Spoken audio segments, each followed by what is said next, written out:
সকালবেলা রাজা আসলো, দেখলো যে আয় হ্যাঁ এবার দেখি 2 বক্স শূন্য বানাই দিছে। তারপর আসলে তো ইয়া ছিল তাই না? হ্যাঁ তারপর বললো যে আচ্ছা আমি তোমার এবার অনেক বড় পেন পড়তে পড়তে মাথা হয়ে যায়।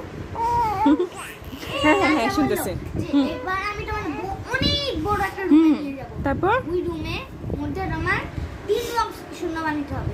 হ্যাঁ এবার তো ও সবই দিয়ে দিছে। এবার যদি তুমি পারো তাহলে আমি তোমার এবার বিয়ে করে ফেলবো। হ্যাঁ রাজা বিয়েই করে নাই। সত্যি জিনিয়া? হ্যাঁ রাজা তো অনেক ছেঁচড়া। এটা কোন বইয়ে পড়ছো? আল্লাহ জানে, ওর বানানো বই না না, ইংলিশে একটা বই আছে। রেডিয়েন্ট রিডিং টাইপের নাম। আমাদেরও ছোটবেলায় এরকম উল্টা উল্টা বই ছিল। আমি একটু এই ভাইরাও একটু দেখি, দুইটা ভাই। হ্যাঁ শুনতেছি, বলো না বলো। তারপর তারপর বানানোর পর তো